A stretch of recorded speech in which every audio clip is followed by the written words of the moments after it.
Exercise 11.3 है ना। अरे ध्यान से सुनो थोड़ा, देखो सुनो यहाँ, इस चैप्टर के प्रॉब्लम को सॉल्व करने के लिए पहला शर्त तो ये है कि आपको समीकरण सॉल्व करने आना चाहिए।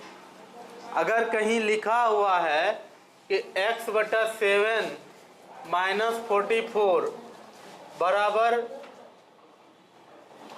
72, ऐसा कोई चीज़ लिखा हुआ है, इसमें x का वैल्यू कितना निकलेगा ये निकालने आपको आना चाहिए। आना चाहिए कि नहीं? ये आपके पास होना चाहिए, इतना कला होना चाहिए। इतना है अगर, तो फिर दूसरा इस प्रॉब्लम में, इस चैप्टर में चैलेंज ये है कि जो भी प्रॉब्लम भाषा में लिखा हुआ है, कौन है आई, क्या चाहिए? रजिस्टर चाहिए। हाँ, तो इस प्रॉब्लम का दूसरा पार्ट ये होता है इस चैप्टर के प्रॉब्लम का कि जो भाषा में दिया हुआ कोई बात है उसको आप भाषा से इस समीकरण तक पहुंचाइए, भाषा से इस समीकरण तक पहुंचाइए। ये बहुत इंपॉर्टेंट टास्क है। ये टास्क बहुत इजी हो जाता है, लेकिन वो टास्क अब हार्ड हो गया। जैसे फॉर एग्जांपल अभी हम एक क्वेश्चन पढ़ते हैं कि सलमा की उम्र उसके पिता के उम्र के 1/3 से 5 वर्ष कम है। सलमा की उम्र यानी सलमा का जो एज है अपने पिताजी के एज का 3 हिस्सा से 5 वर्ष कम है। ठीक है, यदि सलमा की वर्ष 20 वर्ष है तो उसके पिता की उम्र ज्ञात करो। यदि सलमा की उम्र 20 वर्ष है तो उसके पिता की उम्र ज्ञात करो। अब सोच के देखो, इस क्वेश्चन में सबसे जो इंपॉर्टेंट बात है तुमको जो सोचना है वो ये सोचना है कि मांग क्या रहा है। सबसे पहला एकदम अपना अटेंशन, अपना ध्यान कहाँ लगाना है इस क्वेश्चन में। क्वेश्चन ने हमसे क्या मांगा, क्या मांगा क्वेश्चन, क्या मांग रहा है क्वेश्चन? पिता की उम्र। जो भी चीज वो मांग रहा है सीधा लिख दो, माना सलमा के पिता की उम्र बराबर x वर्ष। जो चीज तुमसे सबसे ज्यादा प्रायोरिटी के साथ मांगा गया, जिस पर सबसे अधिक ध्यान दिया गया है, सबसे पहले आप उसी को मानिए। क्वेश्चन बनाने का तरीका समझ रहे हो? समझ में आई बात? जो आपसे मांगा गया है सबसे पहले उसको x मान लीजिए। अब क्वेश्चन जो कह रहा है, फिर से सुनो, क्वेश्चन जो तुमको कह रहा है नहीं होता है तो रफ में कहीं लिखो। मैथ में एक काम तो तुम जान लो कि थोड़ा सा नीरस तो ये होता है। मतलब शुरू शुरू में मजा नहीं आएगा, लेकिन जब समझ लोगे ना तो बहुत मजा आएगा। तो नहीं होता तो लिखो। क्या बोल रहा था कि सलमा के पिता का उम्र है ना, यही था ना, का 1/3, मतलब कि इसमें 3 से भागा दे देंगे। सलमा के पिता का उम्र का 1/3 से 5 कम, से 5 कम, मतलब इसमें 5 घट जाएगा। और ये किसके बराबर है? सलमा के उम्र के बराबर है। प्रश्न यही कहा था ना, प्रश्न से यही बात निकल रहा है ना कि सलमा के पिता का उम्र का 1/3 से 5 कम सलमा का उम्र है। और सलमा का उम्र बाद में दे भी दिया 22 वर्ष है। सलमा का उम्र 20 वर्ष है, लिख दिया है ना क्वेश्चन में। यहां तक कोई दिक्कत है तो बोलो। नहीं ना? चलो अब देखो, सलमा के पिता का उम्र आपने x मान लिया है ना, x बटा 3 माइनस 5 बराबर 20। इसको मैं सॉल्व नहीं करूंगा क्योंकि ये आपका काम है।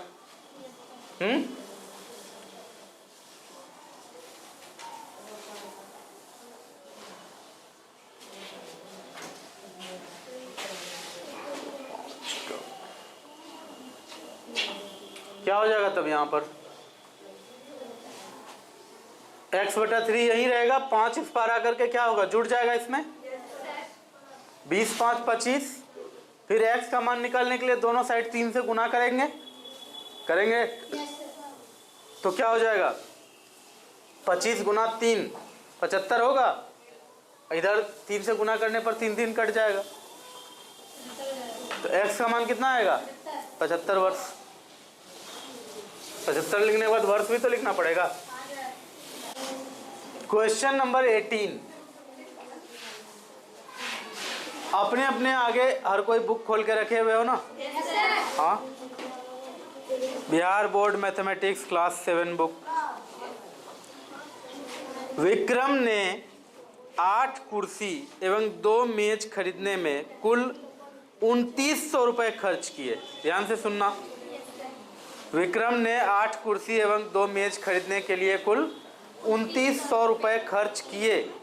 यदि एक मेज की कीमत 450 रुपया है तो एक कुर्सी की कीमत ज्ञात कीजिए। तो देखो,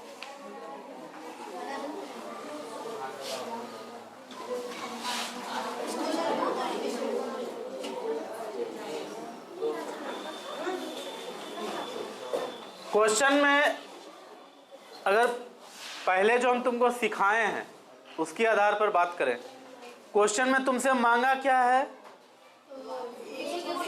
एक कुर्सी की कीमत। आपको सबसे पहले क्या करना चाहिए, माना एक कुर्सी की कीमत बराबर x। हमने पहले ही कह दिया है कि जो तुमसे क्वेश्चन बहुत डिमांड करता है ना, बहुत अच्छे से तुमको समझ में आ रहा है कि क्वेश्चन हमसे यही मांग रहा है, तुम उसी को मान लो x।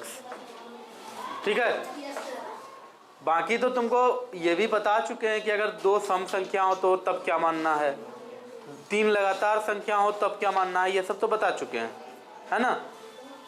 लेकिन अगर इस तरह से क्वेश्चन हो, पिता की उम्र क्या होगी, एक कुर्सी की कीमत क्या होगी, क्वेश्चन में जो चीज डायरेक्ट तुमसे मांगा कि क्या होगी, आप उसको सबसे पहले x मान लीजिए। ठीक है। फिर आपसे प्रश्न क्या कर रहा है, प्रश्न कर रहा है कि जो विक्रम है वो कितना पीस कुर्सी खरीदा है, 8 पीस कुर्सी खरीदा है, नहीं तो 8 पीस कुर्सी, तो 8 गुना x रुपया हो जाएगा। एक कुर्सी का कीमत अगर x है तो 8 कुर्सी का कीमत 8 गुना x। और क्या खरीदा था, कितना, तो 2 टेबल भी खरीदा है, मेज यानी टेबल, 2 टेबल भी खरीदा है। तो टेबल का दाम शायद क्वेश्चन में दिया हुआ है 450 रुपया, है ना। एक टेबल का यानी एक मेज का दाम है 450 रुपया। कितना मेज खरीदा है वो, 2 मेज खरीदा है। ठीक है, तो 2 गुना 450 हो जाएगा, 2 मेज खरीदा है ना वो। और टोटल उसको कितना रुपया खर्च हुआ है, 2900 रुपये खर्च हुए कुल। तो देखो ये 2900 कुर्सी मेज देख करके तुम लोग पहले ही डर गए थे, इसलिए ये क्वेश्चन नहीं बना। अदरवाइज देख लो ये क्वेश्चन कितना इजी है, नहीं है इजी, बहुत इजी है। अगले ही स्टेप में क्या करेंगे, 8x प्लस 900 बराबर 2900। दिस इम्प्लाइज 8x बराबर 2900 माइनस 900। दिस इम्प्लाइज 8x बराबर 2000।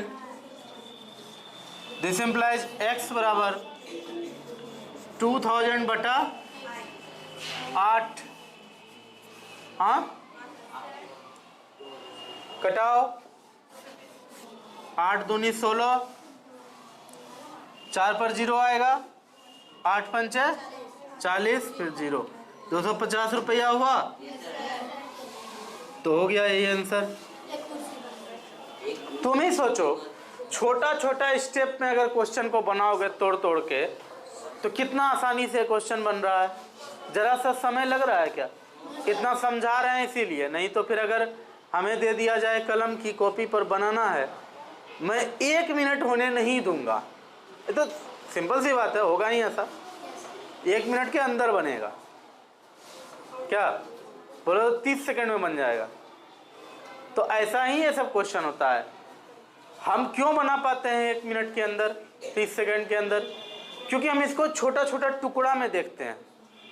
सबसे पहले हम क्वेश्चन का ये टुकड़ा खोजते हैं कि क्वेश्चन ने मांगा क्या है, पहले उसको x मान लिए।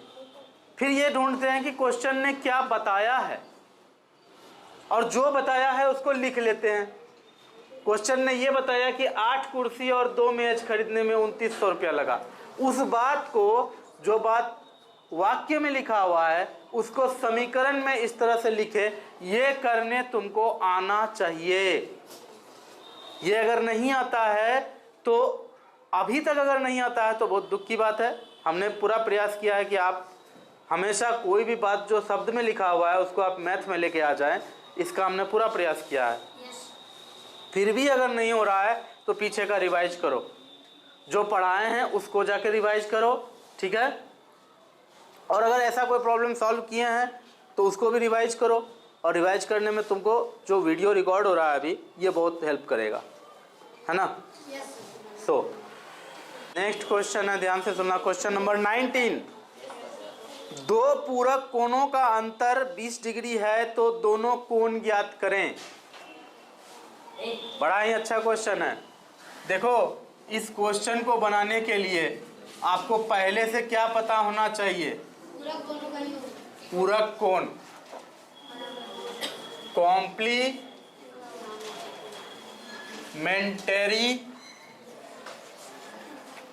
Angles, complementary angles. ध्यान से सुनो,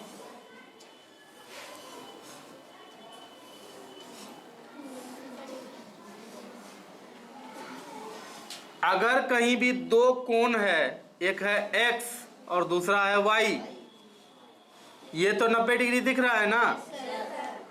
सबको पता है कि तीनों कोण का योग कितना होता है? 180 होता है। तो सोच के देखो क्या होगा, 90 जोड़ x जोड़ y बराबर 180 होगा। हाँ, तो दिस इंप्लाइज x जोड़ y बराबर 180, 180 माइनस 90 होगा। दिस इंप्लाइज x जोड़ y बराबर 90 होगा। याद रखना, दुनिया में ऐसा कोई भी दो कोण जिसका योग आपस में 90 डिग्री हो जाए, उन दोनों कोण को एक दूसरे का पूरक कोण कहते हैं, ठीक है। इंग्लिश में कहते हैं कॉम्प्लीमेंटरी एंगल्स, और दोनों एंगल को आपस में एक दूसरे का कॉम्प्लीमेंट कहते हैं, ठीक है। कोई दिक्कत है? ऐसे रियल लाइफ में भी ऐसा होता है। जैसे तुमको सिर्फ चावल दे देगा खाने के लिए, खा पाओगे? उसके साथ सब्जी या दाल चाहिए ना।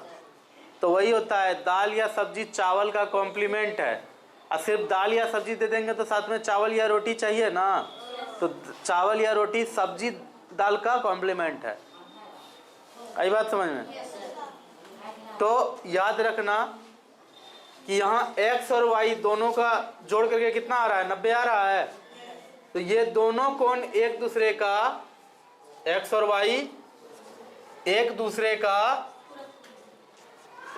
का पूरक कोण है। क्या है? पूरक कोण है। जरूरी नहीं है कि पूरक कोण होने के लिए यही सिचुएशन रहेगा, ऐसा ही ज्योमेट्री बनेगा। पूरक कोण होने के लिए ऐसा भी ज्योमेट्री बन सकता है कहीं पर। ये 90 है टोटल दिख रहा है, इसमें मान लो कि ऐसा कोई है A B C D, ठीक है। अगर ये x है और ये y है, ये दोनों जोड़ करके 90 होगा कि नहीं होगा? होगा ना? कहीं कोई दिक्कत हो रहा है क्या? समझ में आ रही है ना बात? और जरूरी नहीं है कि यही दोनों ज्योमेट्री दिखे तुमको पूरक कोण के लिए। हो सकता है कहीं ऐसा हो, एक कोण ऐसा हो और दूसरा कोण ऐसा हो।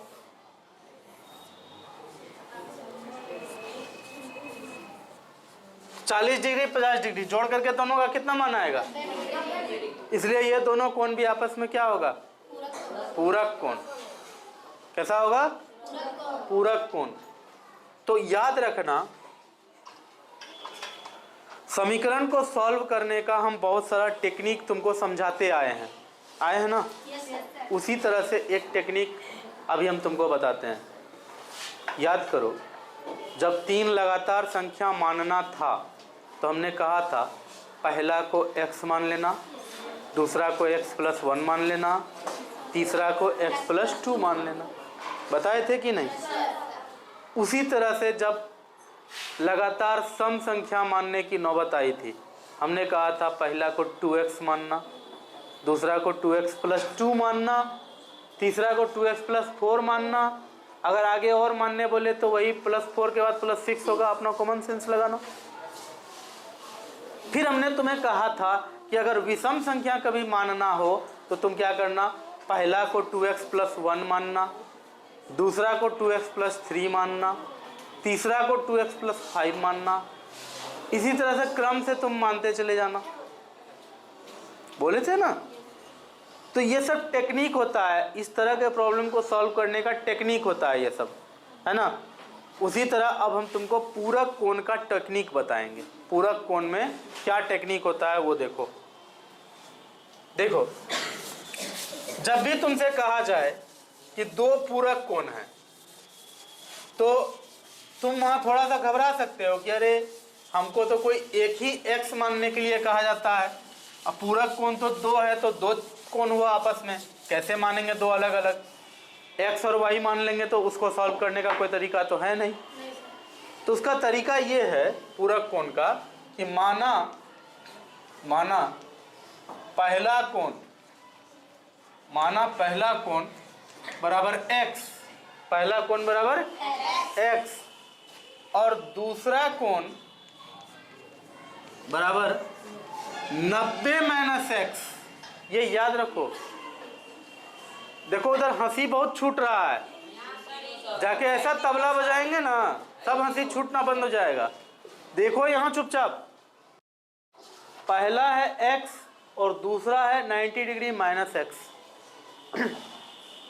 इसी तरह से माना जाता है। जब भी कभी पूरक कोण मांगे तुमसे, इसी तरह से मांगा जाएगा। पूरक कोण का मतलब ही है कि 90 में से घटाओ पहला वाला को तो अपने आप दूसरा मिल जाए, नहीं तो पूरक कहेगा। पूरक का मतलब ये है कि दोनों को जोड़ करके 90 आना चाहिए।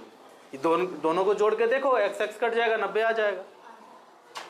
नहीं तो यही होता है। जब भी तुमसे क्वेश्चन में बोले 2 पूरक कोण हैं, आप तुरंत मन ही मन मान लीजिए पहला x और दूसरा 90 - x। यही तरीका होता है, इसको सीखो अच्छे से। अब क्या करेंगे, तो दोनों पूरक कोणों का अंतर 20 डिग्री है। अब तो ये तो क्लियर हो गया कि दोनों पूरक कोण कौन कौन है। प्रश्न से क्या कह रहा है? प्रश्न से कह रहा है कि अंतर बराबर 20 डिग्री कह रहा है ना। तो दिस इंप्लाइज क्या हो जाएगा, x minus 90 degree minus x बराबर 20 degree. This implies x minus minus अब अंदर घुसेगा ब्रैकेट के अंदर, बोलो ना, घुसाओ। x minus 90 degree minus minus plus बराबर 20 डिग्री। तो अभी तो पहले प्लस होगा तब ना, बाद में ना जुड़ के दोनों 2x होगा। हम थोड़ा एडवांस चलते हैं। थैंक यू बताने के लिए, इतना एडवांस नहीं चलना चाहिए। है ना, मेरे दिमाग में आया कि आप माइनस माइनस प्लस होगा, x जुड़ के 2x हो जाएगा, यही 2x लिख दिए। थोड़ा फास्ट चलता है।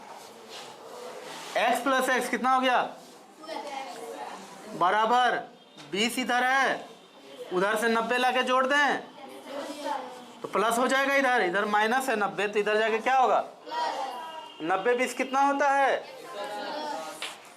90 20 110 होता है। चलो तुम कहते हो तो मान लेते हैं 110 डिग्री। दिस इम्प्लाइज x बराबर तब क्या हो जाएगा 110 बटे, बोले थे ना 2 से दोनों तरफ भागा होगा, तो यहाँ पर भी 2x में 2 से भागा लगेगा, 2 2 कट गया नहीं, इधर भी 2 से भागा लगा है।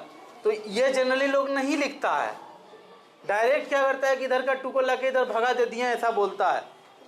रियल काम क्या होता है, जब x में कुछ गुना होता है, जितना जो भी संख्या गुना होता है उस संख्या से हम लोग बराबर के दोनों साइड भागा देते हैं, होता ये है। Any problem? अब देखो x बराबर 110 बटा 2 55, तो पहला पूरक कोण मिल गया, दूसरा पूरक कोण भी क्वेश्चन मांगा है, सिर्फ पहला ही नहीं मांगा है दूसरा भी मांगा है, तो दूसरा कैसे निकलेगा 90 माइनस 55 कितना आएगा 35। उतना तो काम अपने से कर लेना। अतः पहला पूरक कोण 55 डिग्री, अतः दूसरा पूरक कोण बराबर 90 माइनस 55 बराबर 35 डिग्री। ये लिखना पड़ेगा नीचे, वो करना, ठीक है। अब काम हम ही नहीं करेंगे, चलो ठीक है। चलो ये देखो, यहाँ एक क्वेश्चन तुम लोग ने बनाएगा, सुनो ध्यान से। 20 नंबर क्वेश्चन, कोई कोण अपने पूरक कोण का 1/4 है तो कोण का मान ज्ञात करें। सुनो यहाँ, कोई कोण अपने पूरक कोण का, 2 कोण का जिक्र हो रहा है यहाँ पर, एक कोण खुद है, एक उसका दूसरा पूरक कोण है, 2 कोण है। क्या करोगे इसमें, सबसे पहले दोनों कोण मानना पड़ेगा। तो पहला कोण क्या मानोगे x, दूसरा कोण क्या मानोगे 90 माइनस x। फिर क्या है क्वेश्चन में लिखा हुआ कि एक कोण का 1/4 दूसरे कोण के बराबर है, यही कह रहा है।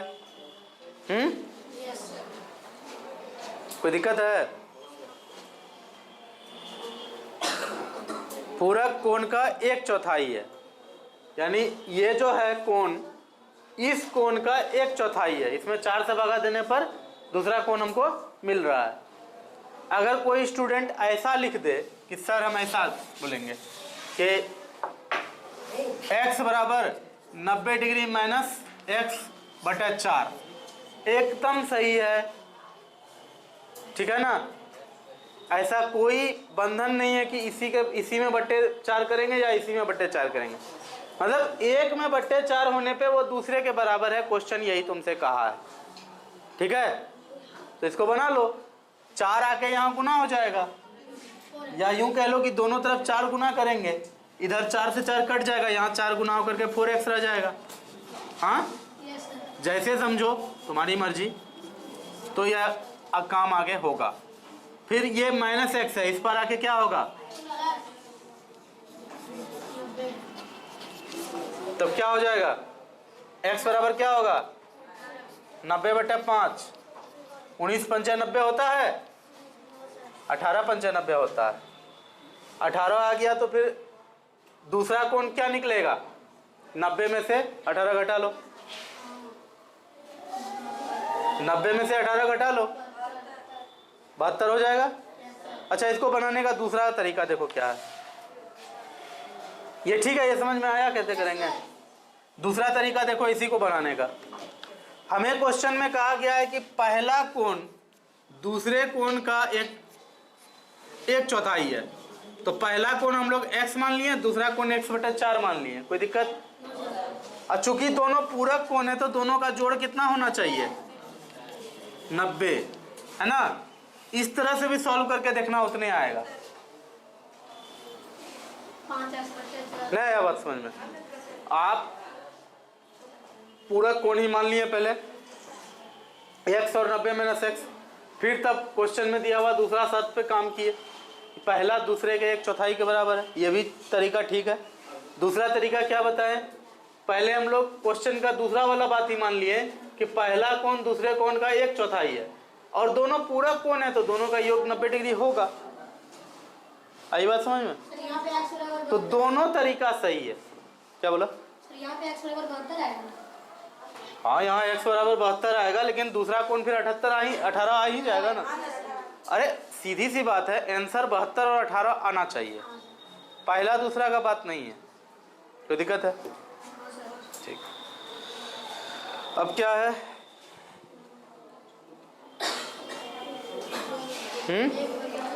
एक बगीचे में आम के पेड़ अमरूद के पेड़ों से 43 कम है। ठीक है, एक बगीचे में आम के पेड़ अमरूद के पेड़ों से 43 कम है, यानी कि अमरूद का पेड़ 43 अधिक है आम का पेड़ से। अगर आप आम का पेड़ों की संख्या x मानते हैं तो अमरूद के पेड़ों की संख्या x + 43 हो जाएगा। आम का पेड़ों की संख्या अमरूद के पेड़ों की संख्या से 43 कम है, हो गया कम 43? बोलो ना जी। ये अमरूद के पेड़ों की संख्या, इससे 43 कम है आम के पेड़ों की संख्या। क्वेश्चन जो कहा वहां पहुंचे हम, थोड़ा चेक करो। हमसे क्वेश्चन में कहा गया आम के पेड़ों की संख्या अमरूद के पेड़ों की संख्या से 43 कम है, यानी कि अमरूद का पेड़ों की संख्या 43 अधिक है आम का पेड़ों की संख्या से। तो सबसे पहले हमने क्या किया, आम के पेड़ों की संख्या को x मान लिया, तो अमरूद के पेड़ों की संख्या 43 ज़्यादा है ना, तो +43 कर दिया, कर देंगे +43, क्या हो जाएगा तब? आम के पेड़ों की संख्या x, अमरूद के पेड़ों की संख्या x + 43, कुल मिला करके कितना पेड़ है? कितना पेड़ है? 133। क्या हो जाएगा? 2x + 43 बराबर 133। आगे का काम आप खुद करें। नेक्स्ट लास्ट क्वेश्चन है इस चैप्टर का। एक व्यक्ति की उम्र एक व्यक्ति की उम्र उसके पुत्री के उम्र का 4 गुना है। जैसे मान लो बेटी का उम्र है 15 साल, पिता का उम्र है 60 साल, बेटी का उम्र है 15 साल, मान के चलो, तो 15 चौके 60, 4 गुना हो गया। हो सकता है बेटी का उम्र हो 3 साल, सॉरी वैसा नहीं होगा बेटी का उम्र है 10 साल, पिता का उम्र है 40 साल, हो गया 4 गुना, है ना? वैसा नहीं होगा, क्यों बोले हम? अच्छा, बाप का उम्र 12 साल हो रहा था, वैसा नहीं होगा, सही बात है। तो सुनो अब ध्यान से, तो हमेशा तो ऐसा होगा नहीं। एक बार अगर पिता का उम्र अगर बेटी का उम्र से 4 गुना हो गया कोई 1 साल, फिर 5 साल बाद ऐसा ही होगा, ये जरूरी नहीं है।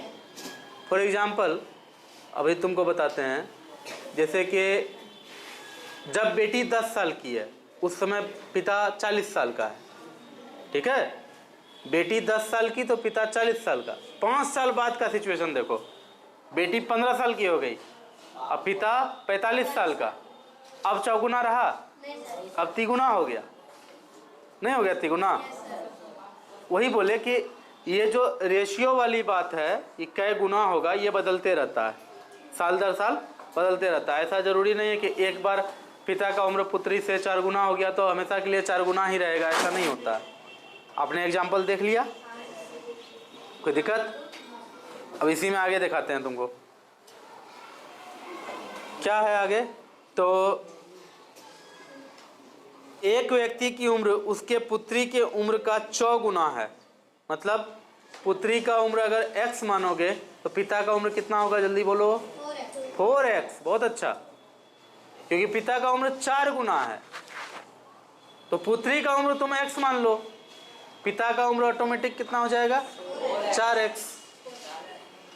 16 वर्ष बाद वह अपनी पुत्री के उम्र का 2 गुना हो जाएगा।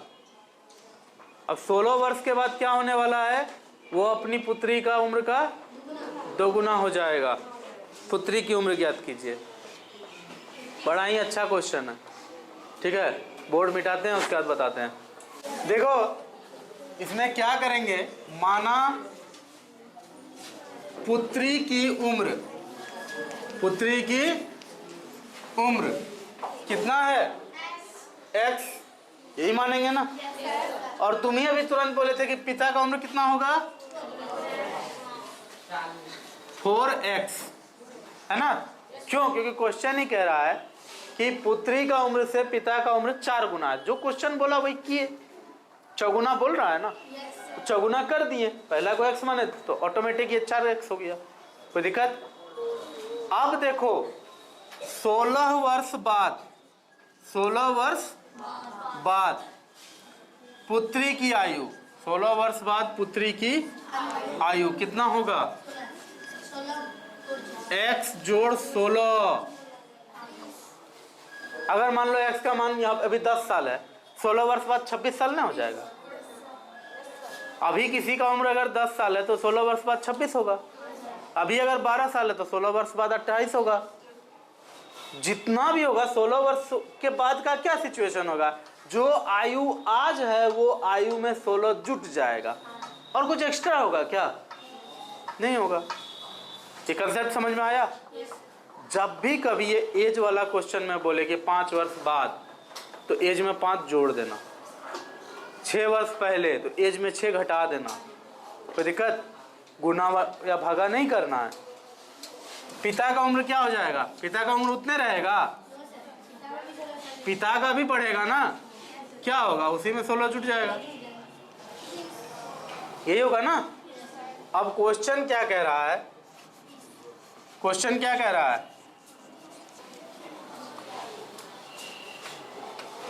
क्वेश्चन ये कह रहा है